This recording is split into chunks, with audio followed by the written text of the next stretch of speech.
Thank you very much, and good morning for all of you who joined us to this discussion at the Budapest Global Dialogue. Thank you, and again, without further ado, we are about to start the conversation. But if you just allow me to have a comment, I think directing a conversation between one of the key persons of the foreign policy of Hungary and one of the can I say our times Machiavelli, or the apostle of realism today, is of course an honoring job, but also a very humble exercise. So I try to minimize my job here and try to pose the questions that interest us the most. And I think once we are here in Central Europe, in Europe today, I think the most important question is how to end, if there is one end to the war in Ukraine, how to end it. Is there something inside? I think this is one question that interests us the most. And pardon me, Balázs, but I think for first, Professor Mearsheimer, what is your take on the issue? My view on how to end the war in Ukraine is that in an ideal world, you would end it diplomatically as soon as possible, and you would reach a meaningful peace agreement. In other words, a lasting peace agreement. I don't think that's possible, and obviously I don't think that's going to happen. And the reason is that the differences between the Russians on one side and the Ukrainians plus the West on the other side are so profound that there is no deal to be had. The Russians have three central demands that are basically non-negotiable. One is that Ukraine and the West recognize their annexation of the 4 oblasts in the east plus Crimea. Number two, that Ukraine be a neutral state, which means it can't be in NATO and there can't be a Western security guarantee. And number three, that the size and the quality of the Ukrainian military be reduced to the point where Ukraine has no offensive military capability against Russia. Those are three demands that I can understand why the Russians are making. From a Russian point of view, those demands make excellent sense. From a Ukrainian point of view, I can understand why they categorically reject those demands and say they will never accept them. Well, given a situation where you have a set of demands on the table that the Russians have made that the Ukrainians will not accept, and I believe the West will not accept either, there's no way you can get a diplomatic solution. And this tells me that this war will be settled on the battlefield. And at some point, you will get a frozen conflict. And that frozen conflict means that you will have poisonous relations inside of Europe in terms of relations between the Russians on one side, the Ukrainians, the Europeans, and the United States on the other side for as far as you can see.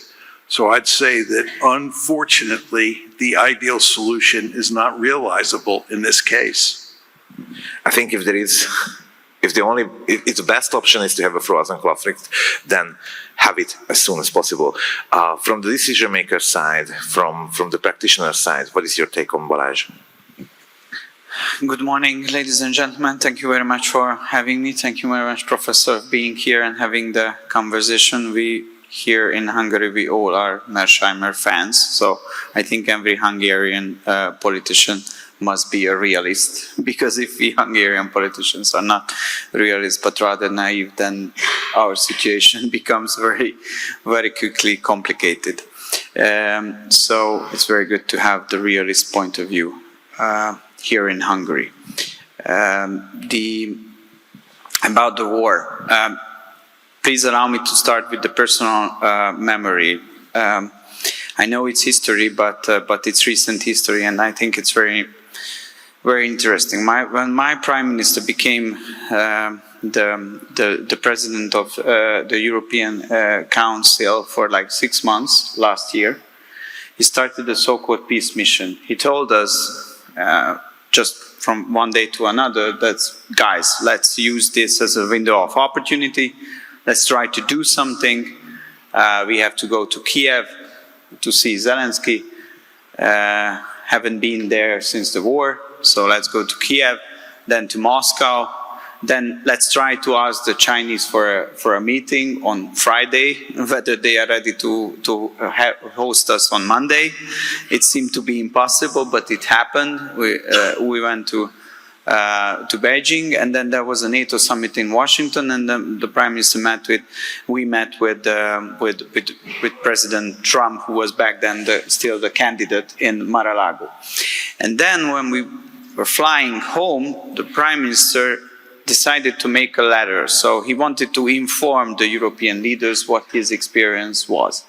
And he said, it's transparent. You can still read it in English, in Hungarian. And it was sent to all European leaders. And he said that for various reasons, both parties, so the Ukrainians and the Russians, are convinced that they have to continue the war, because they think that what they can get, this is what was described by the professor in a different way, they can get a better result or an acceptable result if they continue the war, because what they can get now without the war is not acceptable for the parties. So if you have a situation like this, it's obvious that you need to have outside mediators, big guys in the room who are putting pressure on these war parties and trying to convince them that it could be the other way around as well, and the decision should be made by them, but they have benefits if they accept the reality and get back to the table of diplomacy. And my Prime Minister said that okay, the Democrats are involved in the conflict. They are having, as it was admitted after that, a proxy war through Ukraine against Russia, and President Trump has a chance to act differently. And what happened? He started to act differently. He started to act as a neutral outsider mediator. According to our understanding, this is a good starting point. This is a good position, and this is still a window of opportunity that the international community together can put pressure on, but I'm talking about diplomatic pressure on both sides to sit down and try to achieve something. My major, I don't know whether it's possible or not. I accept the pessimistic analysis of the professor, but I still hope for a more optimistic scenario. What concerns me is that the West is not united. So I think that the Europeans now having a very bad role in that situation, because rather supporting the United States' new initiative, they are still involved in the conflict, and they are still acting in favor of one player or one party, the Ukrainian party, and they still want to continue the war based on their own calculation and based on the Ukrainian calculations. And what is happening now is Europe is undermining the peacemaking efforts of United States. And still what is happening on the battlefield is a horrible story. Like hundreds and hundreds of people are dying on both sides for nothing. At the end there will be a solution. I think there will be a frozen conflict, but we don't see the reason why this bloodshed is happening on a daily basis. So we as Hungarian politicians and the country which is represented in the European Council, we are very much concerned that despite all the difficulties which were very precisely described by the professor, there is still a chance to achieve something through diplomacy, but Europe is not playing in its role in that. And I think it's very shameful. Could I make one additional point? Please do that. Just to add to what Baljas has said, it's very important I think to understand that from the Russian point of view, what's happening in Ukraine is an existential threat. The idea of moving NATO into Ukraine is considered a threat to Russia's survival. Many people in the West find that hard to understand. On the other side, from Ukraine's point of view, what Russia is doing inside of Ukraine is seen as an existential threat. Obviously, they're taking sacred territory and annexing it, making it part of Russia. This is obviously an existential threat. So in the West, what you find is a lot of people are looking for bargaining space between the Ukrainians on one side and the Russians on the other side. There's no bargaining space there because you have two countries that think they're dealing with an existential threat. And then to build on the point that you were making, the Europeans, much less so than the Americans, but the Europeans are steadily reaching the point where they're describing Russia as an existential threat. This is how the Europeans are getting their publics to ante up to build powerful militaries. They're saying the Russians are coming. They're going to conquer all of Ukraine. Then they're going to conquer Eastern Europe. Then they're going to conquer Western Europe. Again, the Russians are an existential threat. So once you get into a world where all the players think the other side is an existential threat, there's no bargaining space. And this, again, is why I think this is a hopeless situation in terms of coming up with a solution of a political sort, and why I think it'll be settled on the battlefield. If I may join to the point what was made by the professor, and again get back to the 6 months presidential term as a European Council leader of Hungary, our biggest achievement in that 6 months period of time was the Budapest Declaration, which was the first declaration after the European parliamentary elections and the establishment of the new institutional leadership in Brussels, when all the member states agreed to give a mandate to the institutional leaders that in the upcoming 5 years term, they should focus on restoring European competitiveness. This was the takeaway of the Budapest Declaration, that guys, according to the Letta report, Draghi report, we are in serious trouble and we have to change that course. And for this reason, your job is to focus on restoring European competitiveness. And what happened since then, and what is happening since Trump was elected and the American position changed in Europe, no one is anymore talking about competitiveness. Everybody is talking about the rearmament of Europe, but through Ukraine. And as it was described by the professor, the war machine and the war propaganda is very visible, because the political elite of Brussels, they desperately want to convince the European people that they are under an existential threat and they have to accept that their living standards are going down because they have to finance Ukraine. And they use this as a further argument to, again, push the centralization of power towards Brussels. Because if you are in a war and if you have an existential threat, then, okay, this kind of sovereignty or subsidiarity, these issues are not important anymore. Then you have a centralized, then you need a centralized superstate, which is preparing for a war which is inevitable.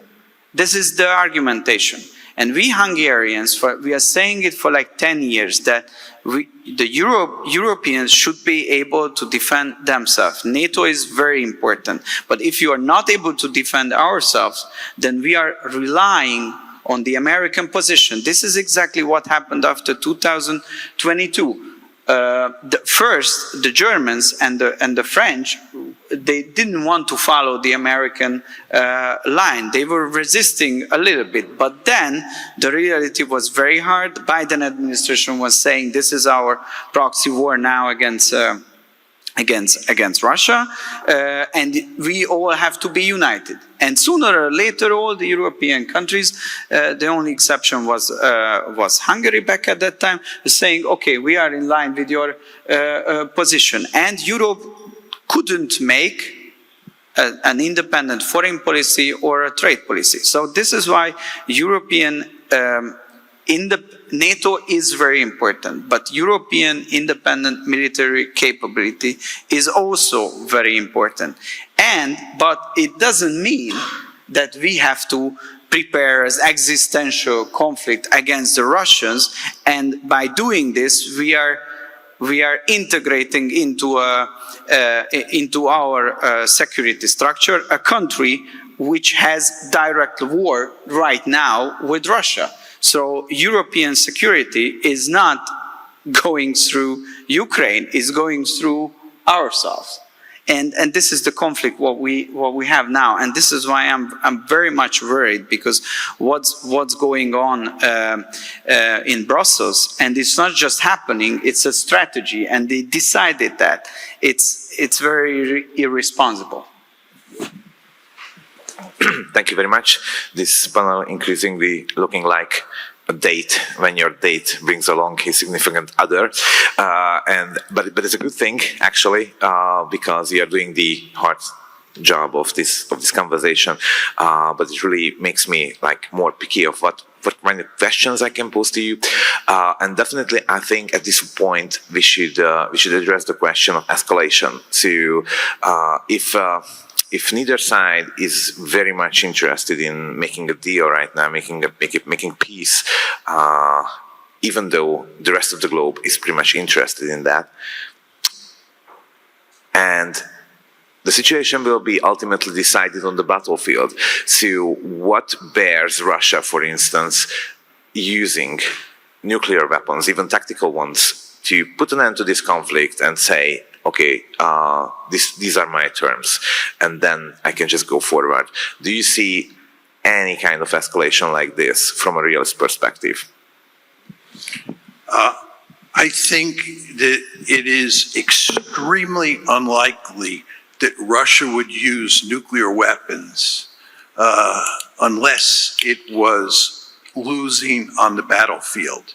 In the beginning of the war in 2022, I think that the United States thought that it could deliver a significant defeat to Russia and knock it out of the ranks of the great powers. In the year 2022, because the Russian army was then in poor shape, relatively poor shape, and the Ukrainian military was doing very well on the battlefield, we thought that we could defeat the Russians on the battlefield inside of Ukraine. That's number one. And number two, as you all remember, we thought that economic sanctions would bring the Russians to their knees. We would deliver these devastating sanctions that would cripple the Russian economy. And that, coupled with the defeats on the battlefield, would effectively knock the Russians out of the ranks of the great powers. Had that happened, I think the Russians would have probably used nuclear weapons in Ukraine to rescue the situation.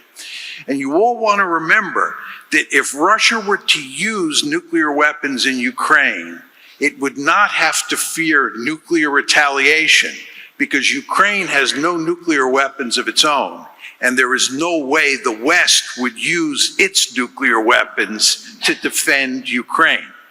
So in a situation where the Russians were backed into a corner, were facing a defeat that was going to knock them out of the ranks of the great powers, I think in that circumstances, it's highly likely they would turn to nuclear weapons.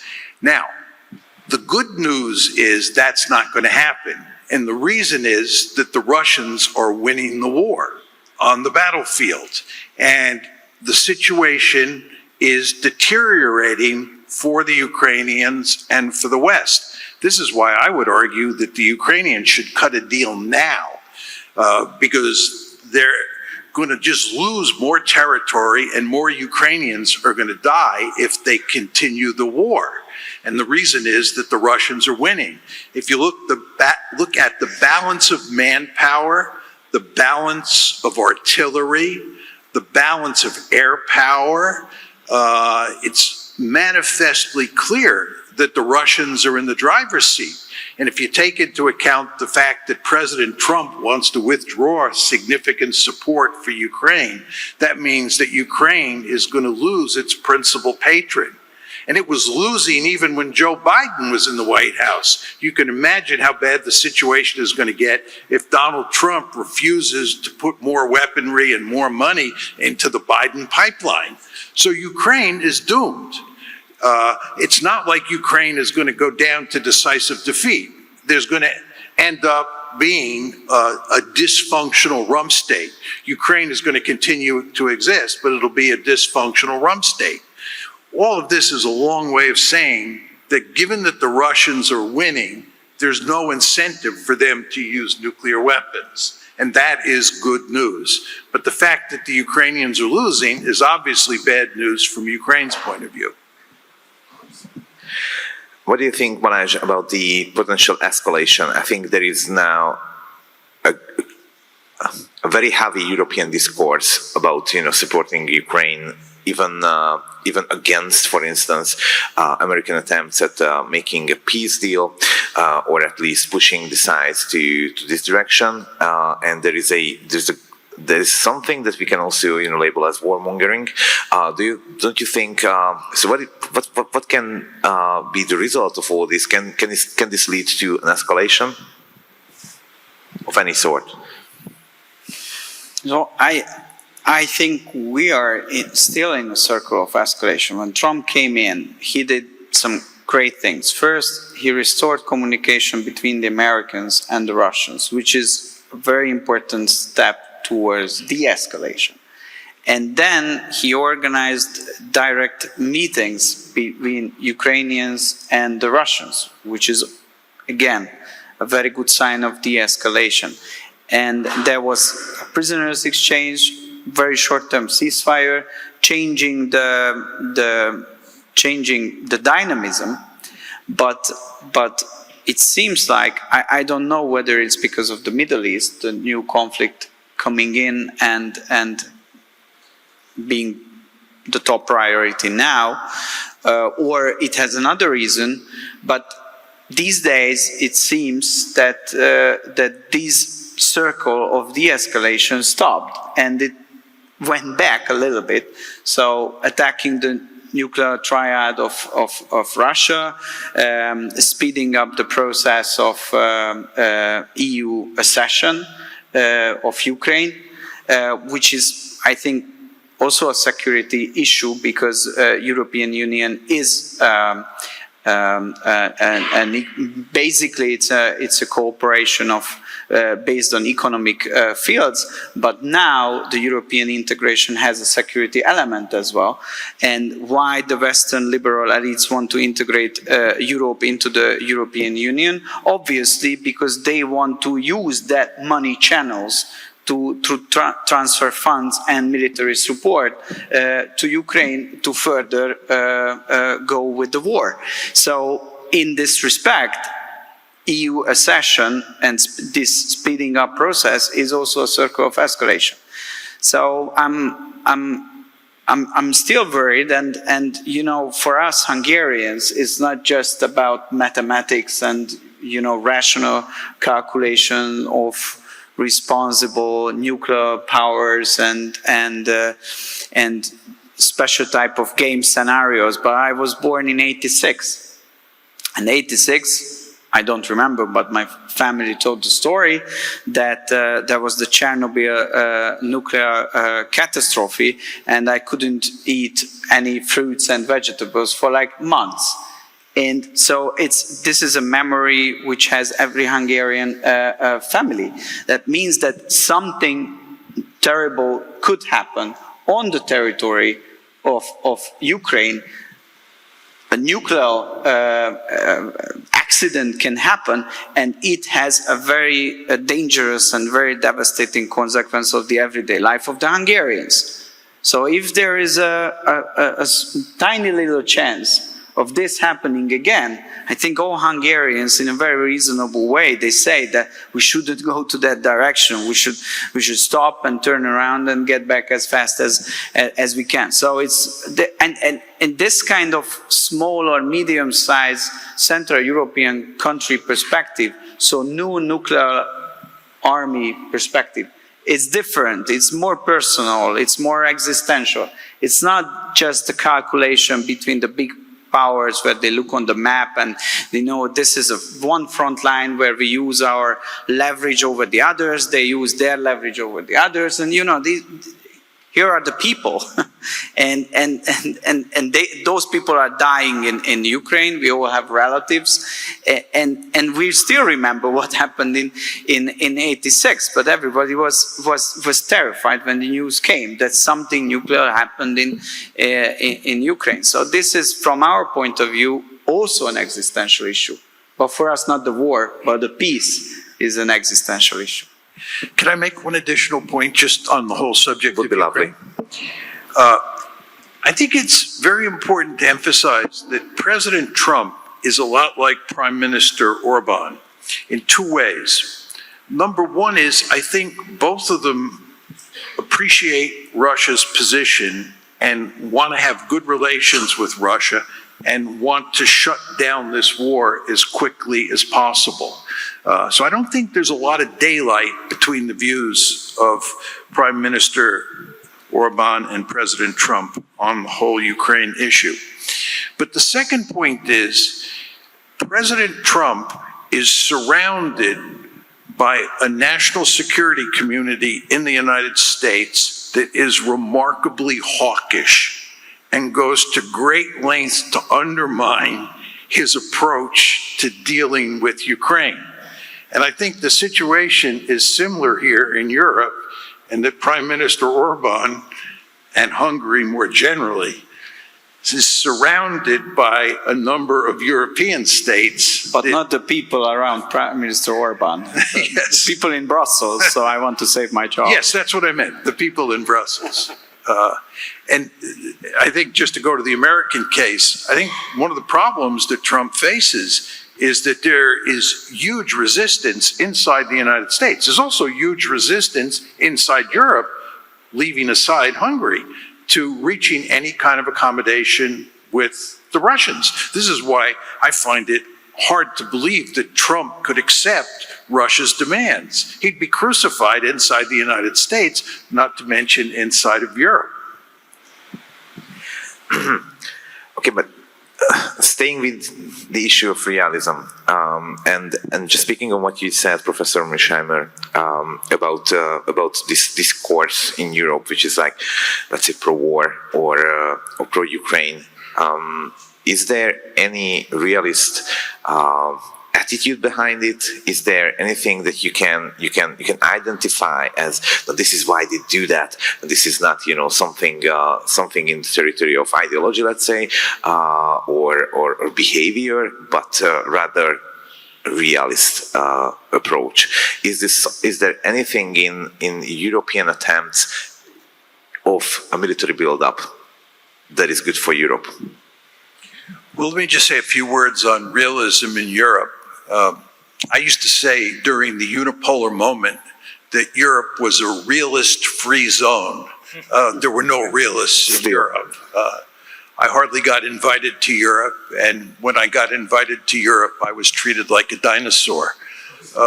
And the reason was very simple. Liberalism and a liberal foreign policy was the way the vast majority of Europeans thought about the world.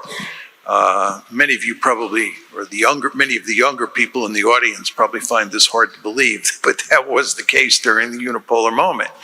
And we adopted a very liberal foreign policy. You want to understand that NATO expansion into Eastern Europe, which starts in 1994, that's when the Clinton administration decides to expand NATO.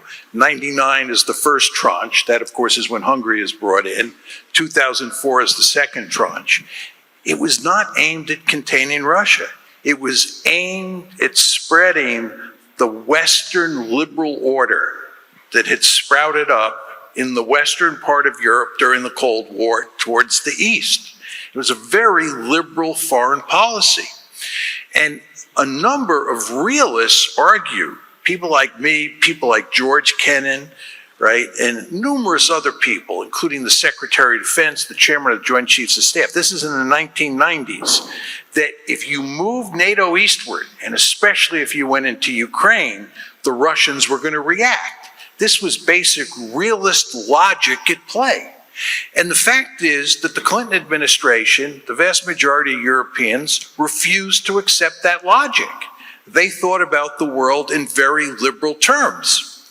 This is one of the principal reasons that most Europeans today and most Americans today fail to appreciate the fact that Russia sees NATO expansion into Ukraine as an existential threat. Any good realist would understand axiomatically that if you take a military alliance that was a mortal enemy of the Soviet Union during the Cold War and you march it up to Russia's doorstep, the Russians are going to be scared. They're going to be really scared and they're going to react. That's a realist world view at play. But Europe was dominated by liberals, as was the United States. This is a different way of thinking about international politics. The balance of power is largely irrelevant now. We don't have to worry about that. What we want to do is spread institutions like the EU and NATO eastward. We want to spread democracy eastward. We want to spread economic independence. We want to get the East Europeans hooked on capitalism and so forth and so on. And the end result is we'll all live happily ever after. Well, it didn't work out very well. And you now have a situation in Europe where I believe that, except for places like Hungary, where there are realists, and a few other small enclaves in Europe, I think liberal thinking about international politics and liberal thinking about Ukraine still dominates. And the end result is we have gotten ourselves, and we are now in deep trouble because we didn't think like good realists. Thank you. I had the privilege to write a book also about it, this Fukuyama moment and this neoliberal way of thinking. And I had the privilege that I got a blurb from the professor, and I'm very proud of it. But what concerns me again is that if we use Fukuyama and this Fukuyama moment to describe the mindset of the liberal elites in the 90s, I think if we follow the mindset and the paradigm shift of Fukuyama and those people since then, it's also concerning, because what happened in the 90s, they were saying that, you know, our way of life, our way of political system, our way of economic model, our way of globalization, our way of governance this is how we won the Cold War, and this is what would benefit everyone, and the entire world should adapt to that. And this was described as the end of history. But then, after 20 years, when they realized that some countries didn't adapt to this model, they have a different political system, they have a different economic structure, different way of globalization, but they still are successful. So they are coming up. And then they realized that the end of history model is not working, and they started something new. But what happened after the Ukrainian war? These type of people, the liberals, came back with the same old idea, but in a little bit of a reframed version of it. So now, if you read them, what they say is, end of history didn't come yet, but it will come. We just have to wait until it arrives. And before that, there will be an ultimate battle between the so-called democracies, who are obviously the good guys, the good model of governing, globalization, politics, and so on, and the so-called bad guys, the autocracies.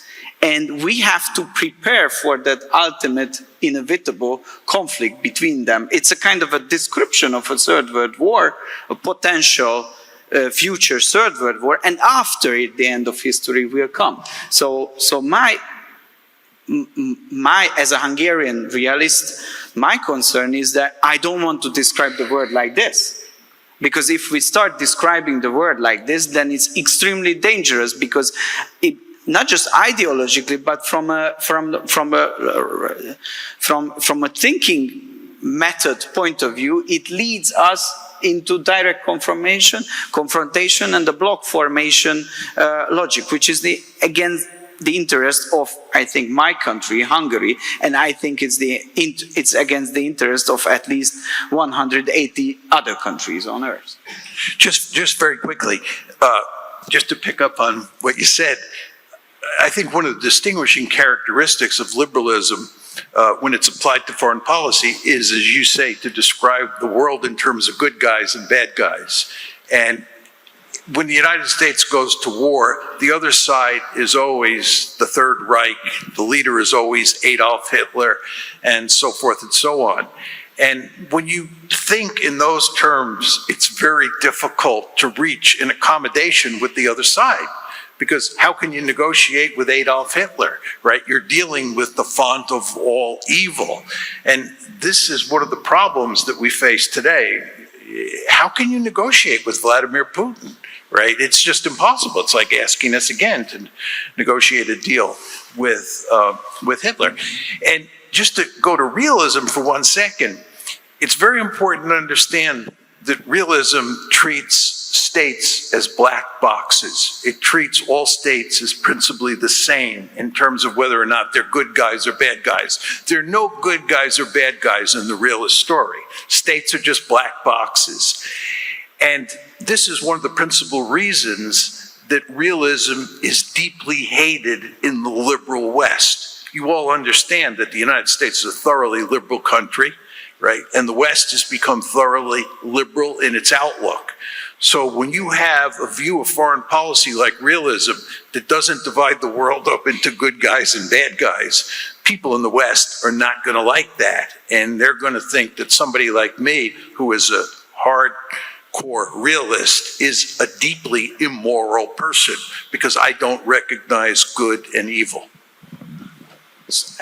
What we say here in Hungary, at least as a counter-argumentation, is that we also moral persons.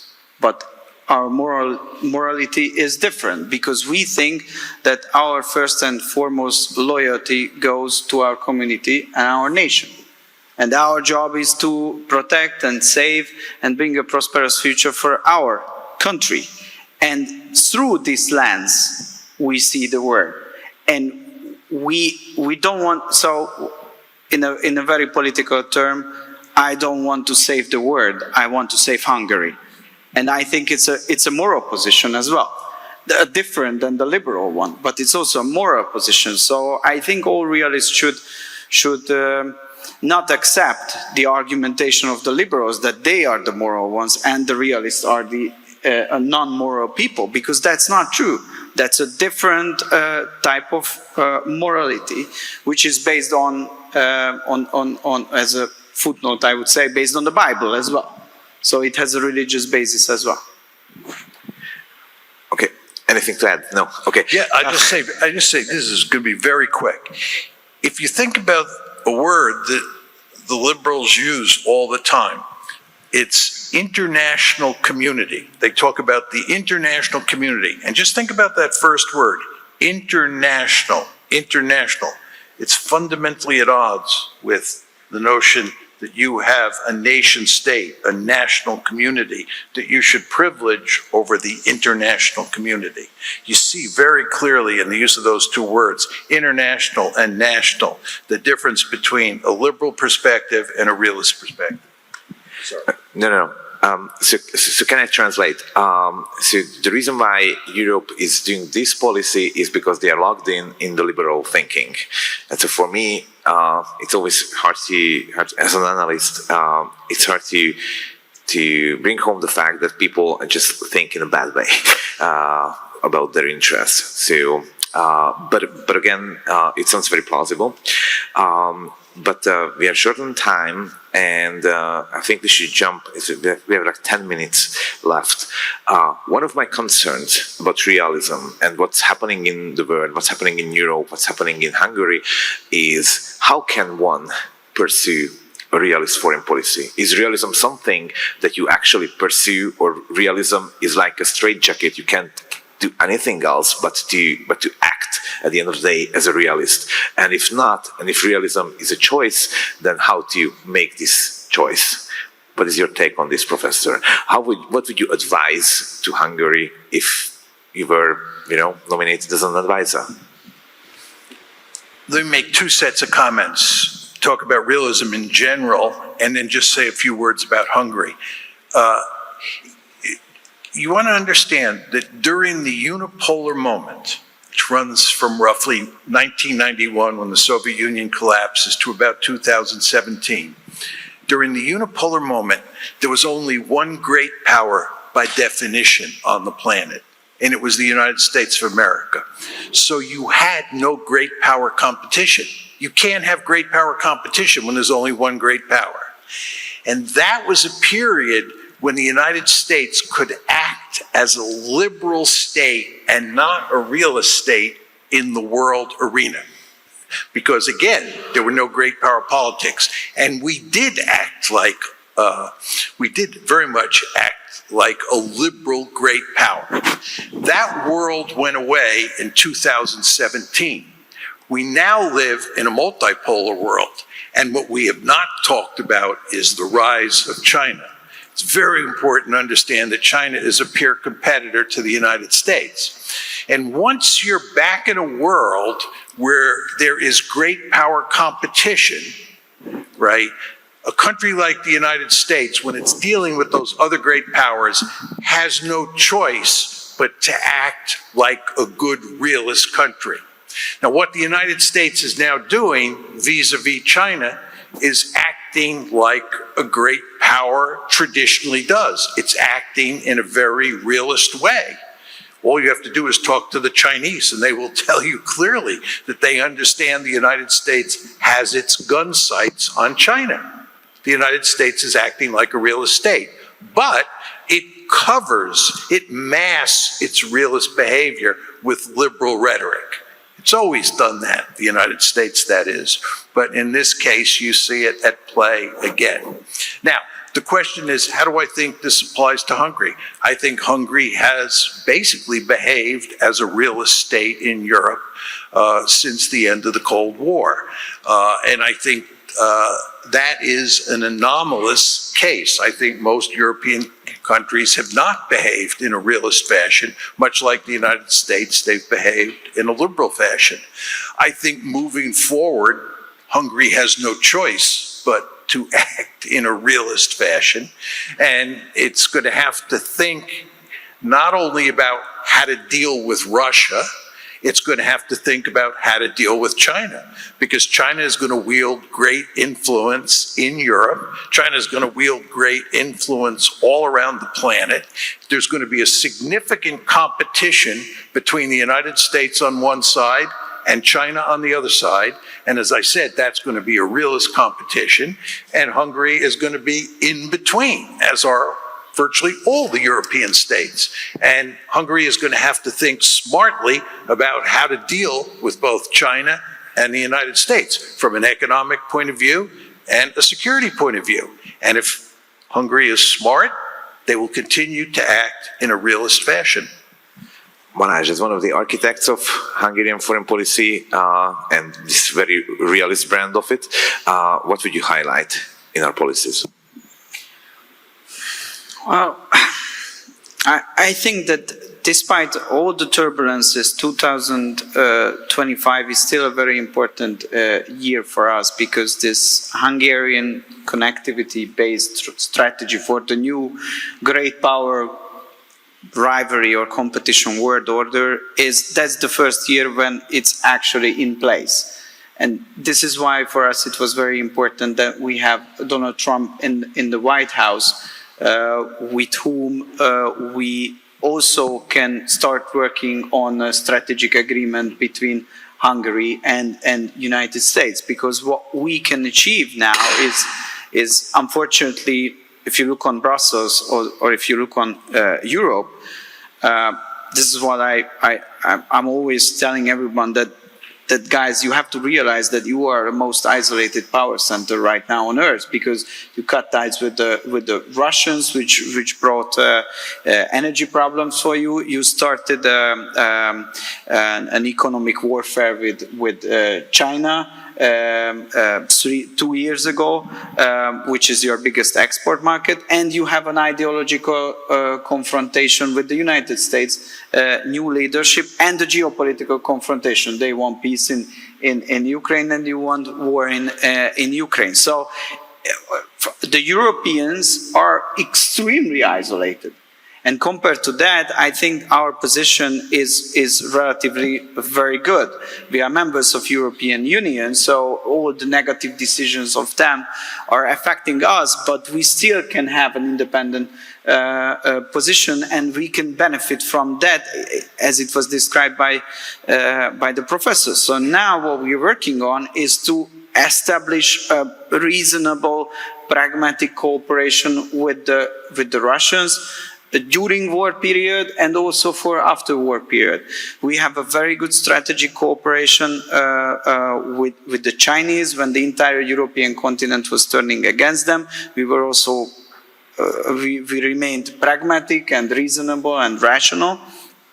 So the economic cooperation is getting stronger, and we were very much in favor on the Donald Trump and the American Republican circles, and we share their vision that Europe shouldn't be liberal. Europe should be a community of independent member states who are working together. So their focus is on the member states, and in this description, Hungary can play a very important role, and I think we have a pretty good chance to make a deal with the new administration of the United States. And then we can say that there is a great power rivalry, and Hungary is a small country which was a loser of the 20th century, but we are able to establish proper positions to all directions with all the major powers. And that would mean not just in 1 month's time or 1 year time, but in 10, 20, 30 years time, it would lead us into a position where we can say that relatively we also among the winners of the 21st century. This is our position. This is what we call and describe connectivity or economic neutrality. There are different, or Hungary first foreign policy. There are different expressions what we are using, but it reflects back on a very similar way of thinking. Professor, in one of your recent books, in the Liberal Delusion one, you said that liberal foreign policy is something that only very rich states can, allow themselves to have, and only for a shorter period of time. And you were referring to the United States.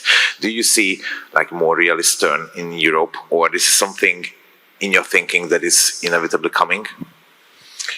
I think that the principal reason that Europe has been able to pursue, or let me put it differently, European states have been able to pursue a liberal foreign policy, which I think is most clearly reflected in the European Union, was because of the presence of the American military in Europe.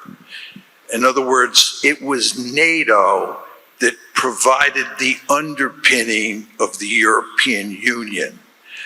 And one of the reasons almost all European leaders I have met since the Cold War ended in 1989 have been deeply committed to keeping the Americans in Europe is because they understand that the United States is the pacifier. This is the American pacifier. To put it in slightly different terms, NATO is the pacifier. NATO underpins the European Union. The reason that the European Union is so tightly knit, and it is tightly knit, it's a remarkable institution, right? The reason it is able to reach that point of unity, the reason that we can talk about Europe, just think about the use of that word Europe. We talk about Europe as if it were a single state. Of course, it's not, as you remind us. But we talk about Europe as if it's a single state. It's because of the European Union. But again, you never want to forget that underpinning the EU, underpinning Europe, is the American pacifier, NATO. Now you have to ask yourself, where is the Trump administration headed with regard to the American commitment to Europe? As you know, Trump has contempt for the Europeans. Trump does not like Europeans, the Hungarians notwithstanding. And Trump would like to greatly reduce the American military footprint in Europe, right? And I believe if Trump was free to act, he would put an end to the American commitment to NATO, right? And you also want to remember that the rise of China and the fact that China is a peer competitor creates the famous pivot to Asia. And you all know that if you pivot to some place, you pivot away from another place. So pivoting to Asia means, in good part, pivoting from Europe. That has not happened yet because of the Ukraine war. But if that were to happen, if Trump gets his way and we greatly reduce the American commitment to Europe, the American footprint in Europe, and here we're talking about the military footprint, that will have significant consequences for the European Union and for that concept of Europe.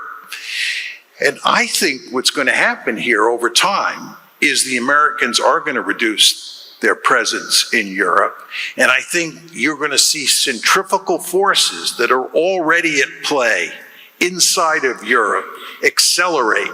And I believe over time, more countries in Europe will look like Hungary. More countries in Europe will think in terms of the national interest, and they'll think less in terms of being part of an international community, less in terms of being part of Europe, and more nationalistic. So my bottom line is, you do not want to underestimate the importance of the American military presence in Europe. Well, if I may add to one argumentation, because I checked it a couple weeks ago, and never EU accession towards East, first Central Europe, then the Romanian turn, and so on and so on. It was always first the NATO. So first NATO membership, and then a couple of years after EU. So it's exactly the point you were making, that first securing the territory militarily, and then the economic integration. So this is how it goes. So it proves your point. My problem is that since the Brits left the European Union, and since we have serious political power decay, let's put it that way, in Germany and in France, who are the two major forces of managing the European integration.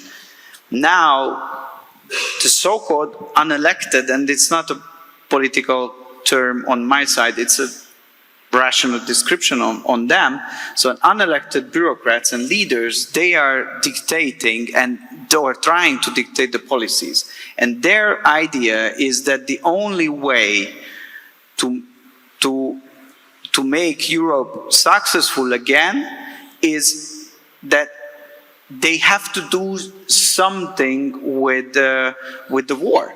So they have to increase military production, which would increase GDP.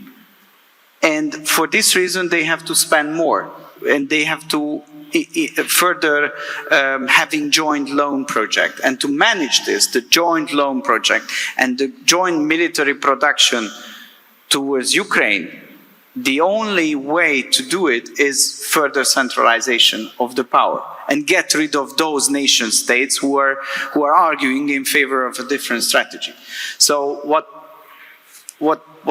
is really the case, whether European nations, Hungary, and some other countries as well, where there are real political turbulences in France, in the Netherlands, in many countries. Czech Republic is facing elections where these kind of realist political forces are taking the polls.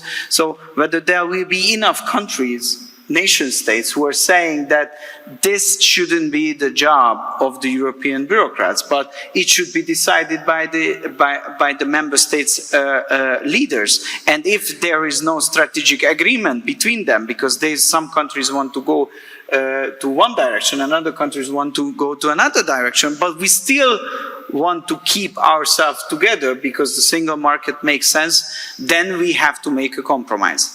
But first of all, the national side, if I may put it that way, the side of the nation of Europe, they have to show strength in politics to push back of this liberal joint loan projects, centralization, and fueling the war strategy. So we have to have an alternative, and we have to push back in every country. This is why the upcoming elections, both in Hungary and both abroad, are critical ones.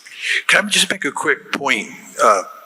And I think you made this point earlier, Balázs, but if the Americans reduce their presence in Europe and you begin to see these centrifugal forces I described come into play, the question is, how do you deal with that problem? And I think the way you deal with that problem, or one way you deal with that problem, and I think that you might have said this earlier on, although my memory is not 100% clear, is if you're in Brussels, you threat inflate. You describe the Russians as the greatest possible danger to Europe. Because if you have an other out there, if you have this threat out there that threatens all of Europe, then there are very powerful incentives for the European states to work together to deal with that threat. And I've long believed that European bureaucrats, and I even think some European leaders, are overstating the Russian threat for purposes of getting the Europeans not to only spend money on their own defense establishment, but to keep Europe together. And of course, if I'm right, and if that's what's going to happen here, and the European establishments are going to threat inflate, that's just going to make the relations between Russia and Europe more poisonous, not less poisonous with the passage of time. Okay, we are very short on time, but maybe one last question from my part, because maybe we'll not be very much castigated if we run a little lengthier. So the word of liberalism is getting to an end, or it is a more realist word that is coming. Do you see, for a country like Hungary, is it more like an opportunity or more like a threat? Should we embrace opportunities, or should we be more, cautious? And please try to be succinct. Sorry, sirs. So, what is your take on that? Well, I think that if other countries become more realist in their outlook, it makes it easier for Hungary to work with those countries, which I think is all for the good. I think one of the problems that Hungary has had over probably the last 20 years is that Hungary has been out of step with the rest of Europe. Hungary has thought about the world more in realist or nationalist terms than its fellow European countries, and that creates all sorts of problems.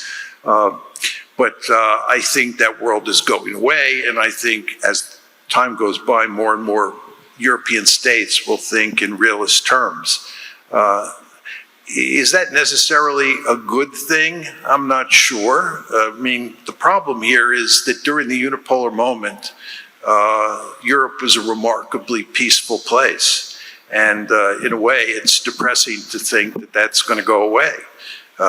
If you think about the Ukraine war, it's absolutely horrible what's happened in Ukraine. And it would be nice if we could go back to unipolarity, we could go back to a period when there was peace in Europe, or there was peace in Europe for the most part. But what I'm saying here is that if you think about the situation in Europe today and you think about the situation moving forward, realism is going to become more relevant because Europe is going to be a less peaceful place. And although I think it's important to think in realist terms, it does not warm the cockles of my heart to think that Europe is going to be less peaceful in the future than it was during the unipolar moment. Say something optimistic, Balázs, please. I'm optimistic. I think it's a great opportunity for Hungary, and it's already paying off, and it will pay off in the future as well if we are able to remain stable and united on this policy.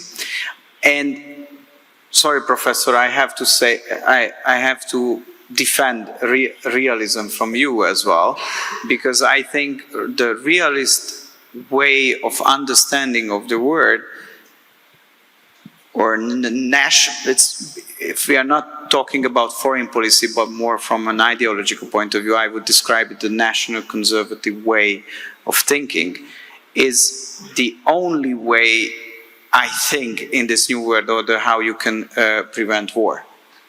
Because based on the liberal ideology or indoctrination, it's impossible to imagine that you can prevent war. Because you are the good guy based on your own principles, you are morally superior, you have your interests, and you want to force them on the others, whether they like it or not.